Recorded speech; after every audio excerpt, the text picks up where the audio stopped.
Buongiorno care amiche, buongiorno cari amici. Oggi continuiamo la lettura del libro Cuore e questo episodio si intitola Il direttore. Questa mattina è venuto ad assistere al lavoro d'esame mensile il maestro di seconda, Coatti, un omone con una grande capigliatura crespa, una gran barba nera, due grandi occhi scuri e una voce da bombarda, il quale minaccia sempre i ragazzi di farli a pezzi e di portarli per il collo in questura e fa ogni specie di facce spaventevoli, ma non castiga mai nessuno, anzi sorride sempre dentro la barba senza farsi scorgere. 8 sono con Coatti i maestri, compreso un supplente piccolo e senza barba, che pare un giovinetto. C'è un maestro di quarta, zoppo, imbacuccato in una grande cravatta di lana, sempre tutto pieno di dolori, e si prese quei dolori quando era maestro di campagna, in una scuola umida dove i muri gocciolavano. Un altro maestro di quarta è vecchio e tutto bianco ed è stato maestro dei ciechi. Ce n'è uno ben vestito, con gli occhiali e 2 baffetti biondi, che chiamavano l'avvocatino, perché facendo il maestro studiò da avvocato e prese la laurea e fece anche un libro per insegnare a scrivere le lettere. Invece, quello che ci insegna la ginnastica è un tipo di soldato, è stato con Garibaldi e ha sul collo la cicatrice di una ferita di sciabola che gli è toccata alla battaglia di Milazzo. Poi c'è il direttore, alto, calvo, con gli occhiali d'oro, con la barba grigia che gli viene sul petto, tutto vestito di nero e sempre abbottonato fin sotto il mento. Così buono coi ragazzi, che quando entrano tutti tremanti in direzione, chiamati per un rimprovero, non li sgrida, ma li piglia per le mani e dice tante ragioni che non dovevan far così e che bisogna che si pentano e che promettano d'essere buoni, e parla con tanta buona maniera e con una voce così dolce che tutti escono con gli occhi rossi, più confusi che se li avesse puniti. Povero direttore, egli è sempre il primo al suo posto la mattina, ad aspettare gli scolari e a dar retta ai parenti. E quando i maestri sono già avviati verso casa, gira ancora intorno alla scuola a vedere che i ragazzi non si caccino sotto le carrozze o non si trattengano per le strade a far baldoria o a riempir gli zaini di sabbia e di sassi. E ogni volta che appare a una cantonata così alto e nero, stormi di ragazzi scappano da tutte le parti, piantandogli il gioco dei pennini e delle biglie, ed egli li minaccia con l'indice da lontano, con la sua aria amorevole e triste.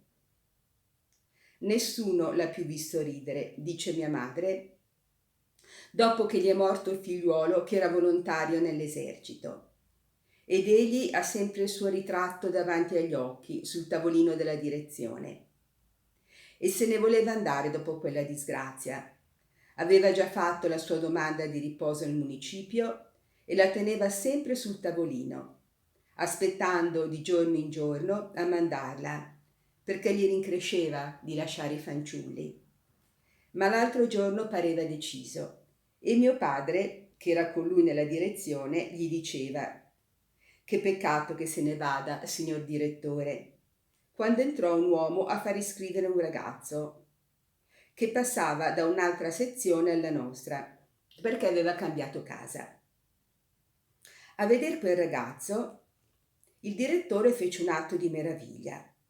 Lo guardò un pezzo, guardò il ritratto che tiene sul tavolino e tornò a guardare il ragazzo, tirandoselo fra le ginocchia e facendogli alzare il viso. Quel ragazzo somigliava tutto al suo figliuolo morto. Il direttore disse: va bene, fece l'iscrizione, congedò padre e figlio e restò pensieroso. Che peccato che se ne vada, ripeté mio padre. E allora il direttore prese la sua domanda di riposo, la fece in 2 pezzi e disse: rimango.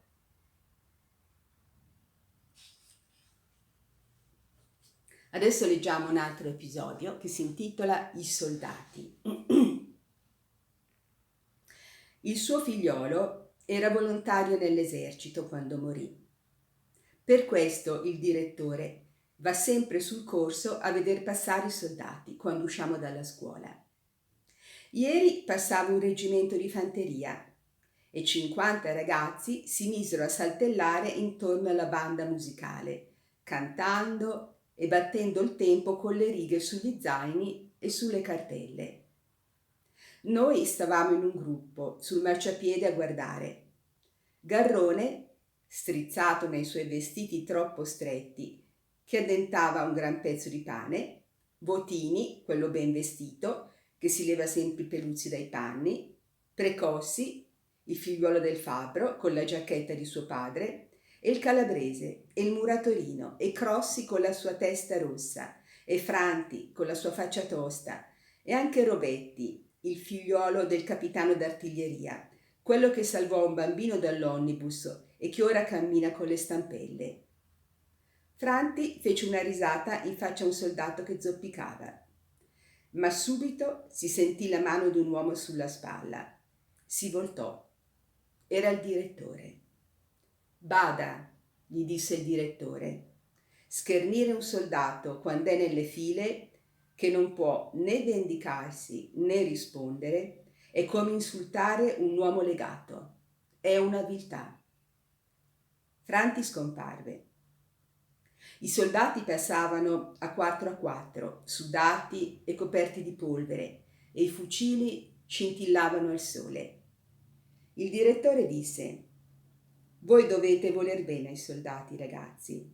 Sono i nostri difensori, quelli che andrebbero a farsi uccidere per noi, se domani l'esercito straniero minacciasse il nostro paese.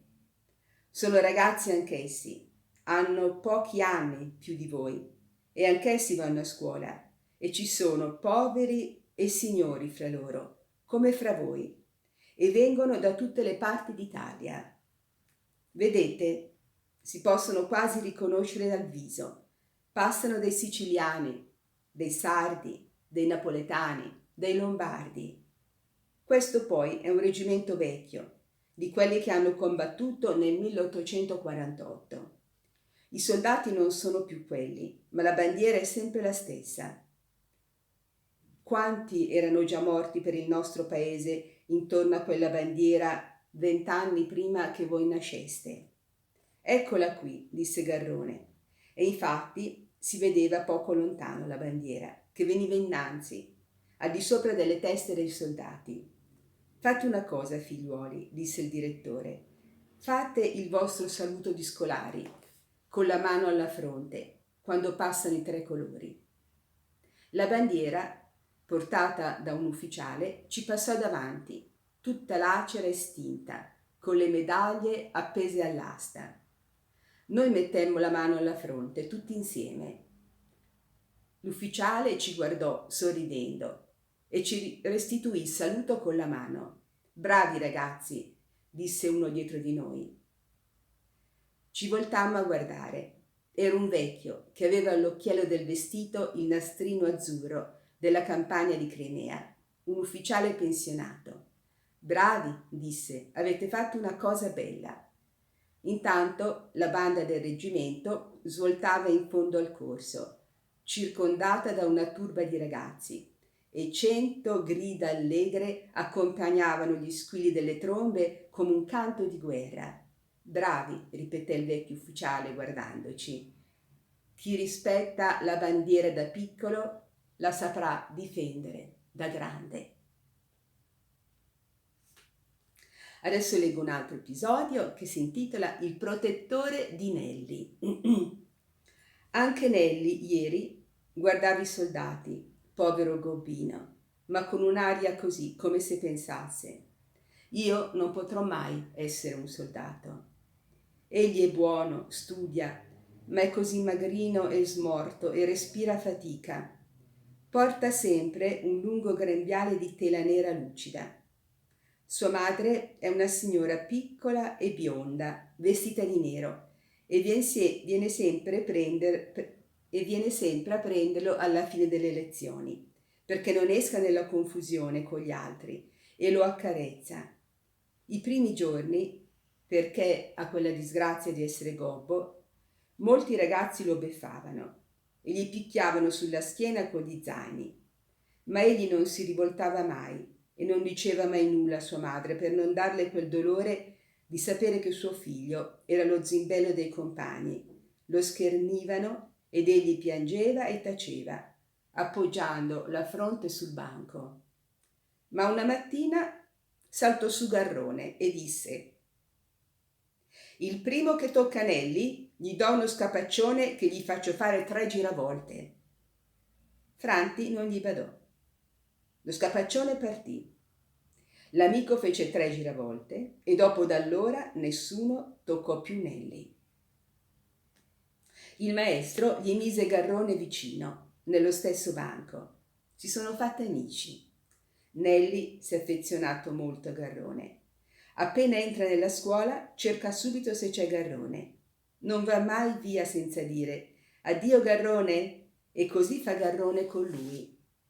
Quando Nelli lascia cascare la penna o un libro sotto il banco, subito, perché non faccia fatica a chinarsi, Garrone si china e gli porge il libro o la penna e poi lo aiuta a rimettere la roba nello zaino e a infilarsi il cappotto.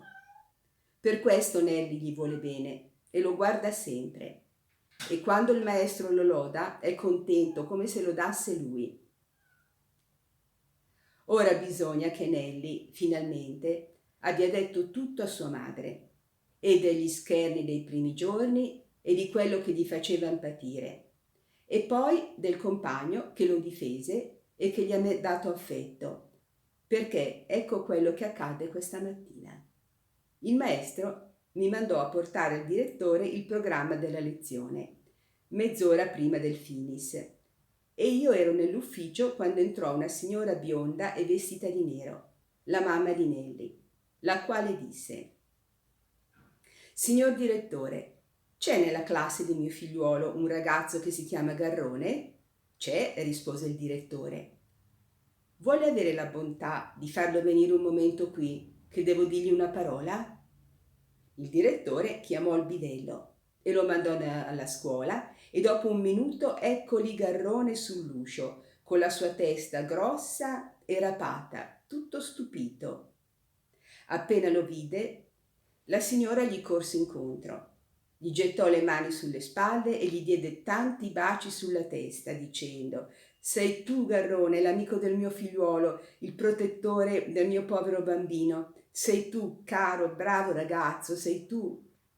Poi frugò in furia nelle tasche e nella borsa e, non trovando nulla, si staccò dal collo una catenella con una crocina e la mise al collo di Garrone, sotto la cravatta, e gli disse: prendila, portala per mia memoria, caro ragazzo, per memoria della mamma di Nelli, che ti ringrazia e ti benedice. E questo episodio, l'ultimo episodio che adesso vi leggo, si intitola Il primo della classe. Garrone s'attira l'affetto di tutti, De Rossi l'ammirazione. Ha preso la prima medaglia, sarà sempre il primo anche quest'anno, nessuno può competere con lui, tutti riconoscono la sua superiorità in tutte le materie. È il primo in aritmetica, in grammatica, in composizione, in disegno, capisce ogni cosa al volo, ha una memoria meravigliosa, riesce in tutto senza sforzo. Pare che lo studio sia un gioco per lui. Il maestro gli disse ieri: hai avuto dei grandi doni da Dio. non hai altro da fare che non sciuparli. E per di più è grande, bello, con una gran corona di riccioli biondi, lesto che salta un banco appoggiandovi una mano su e sa già tirar di scherma. Ha 12 anni, è figliuolo di un negoziante, va sempre vestito di turchino con dei bottoni dorati, sempre vivo, allegro, grazioso con tutti e aiuta quanti può all'esame. E nessuno ha mai osato fargli uno sgarbo o dirgli una brutta parola. Nobis e Franti soltanto lo guardano per traverso e Vottini schizza invidia dagli occhi, ma egli non se ne accorge neppure. Tutti gli sorridono e lo pigliano per una mano o per un braccio quando va attorno a raccogliere i lavori, con quella sua maniera graziosa. Egli regala dei giornali illustrati, dei disegni, tutto quello che a casa regalano a lui. Ha fatto per il calabrese una piccola carta geografica delle Calabrie e da tutto ridendo, senza badarci, come un gran signore, senza predilezione per alcuno. È impossibile non invidiarlo, non sentirsi da meno di lui in ogni cosa. Ah, io pure, come Bottini, l'invidio e provo un'amarezza, quasi un certo dispetto contro di lui qualche volta, quando stento a fare il lavoro a casa e penso che a quell'ora egli l'ha già fatto, benissimo e senza fatica. Ma poi, quando torna alla scuola, a vederlo così bello, ridente, trionfante, a sentir come risponde alle interrogazioni del maestro, franco e sicuro, e come cortese con tutti e come tutti gli vogliono bene, allora ogni amarezza, ogni dispetto mi va via dal cuore e mi vergogno d'aver provato quei sentimenti. Vorrei essergli sempre vicino allora. Vorrei poter fare tutte le scuole con lui. La sua presenza, la sua voce mi mette coraggio, voglia di lavorare, allegrezza, piacere. Il maestro gli ha dato da copiare il racconto mensile che leggerà domani, La piccola vedetta lombarda. Egli lo copiava questa mattina ed era commosso da quel fatto eroico, tutto acceso nel viso, con gli occhi umidi e con la bocca tremante. E io lo guardavo, come era bello e nobile. Con che piacere gli avrei detto sul viso, francamente: De Rossi, tu vali in tutto più di me. Tu sei un uomo a confronto mio. Io ti rispetto e ti ammiro. Ecco, oggi ci fermiamo qui. La prossima volta leggiamo il racconto La piccola vedetta lombarda. Il racconto mensile, ogni mese il maestro legge un racconto ai ragazzi e il racconto di questo mese appunto è La piccola vedetta lombarda che leggeremo la prossima volta. Vi ringrazio tanto, vi saluto con tanto affetto e vi abbraccio. Buona giornata a tutti.